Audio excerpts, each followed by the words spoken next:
dominate them.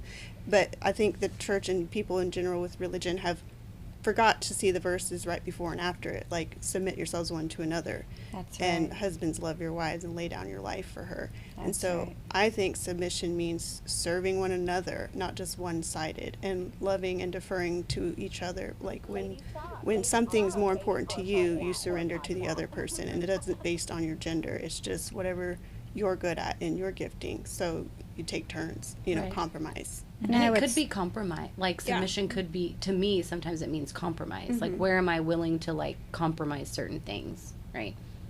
And submission is across a lot of categories. Like we talked about earlier, there's a lot of different ways you could perceive that word, especially nowadays, I think.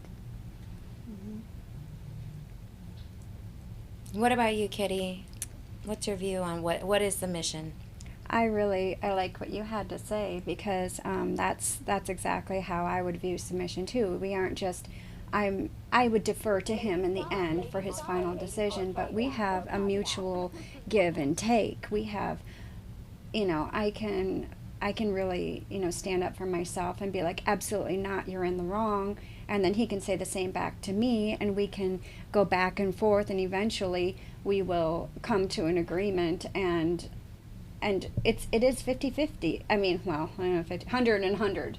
I think is more the way that it is, because you're both putting everything out there. And, yeah, my story on submission is kind of complicated, so it's We want to hear it. Yeah. All the gritty details. Yeah, let's hear. Okay.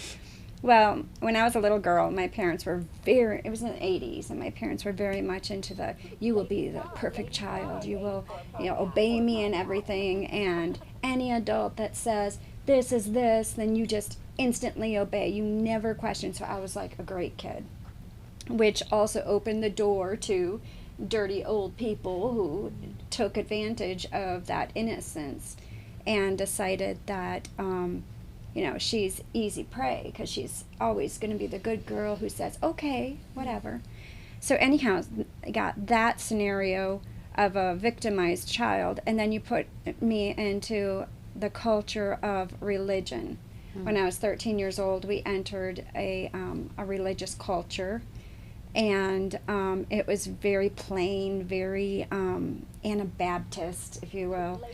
And there was a lot of patriarchy. There's a lot of the man is the head of the home, and a lot of the preacher is, or the bishop or whatever, he is the head over everybody's home. And I remember being sat down and being told, you can never look a man in the eye. You can't, all the things that he'll think he has right over you if you look him in the eye, and you're already pretty, so you're going to be a stumbling block. So that already broken person who I was, who was already abused, already very, very much like the the dictionary definition of submission, which is like a little sheep and just, okay, yes, sir.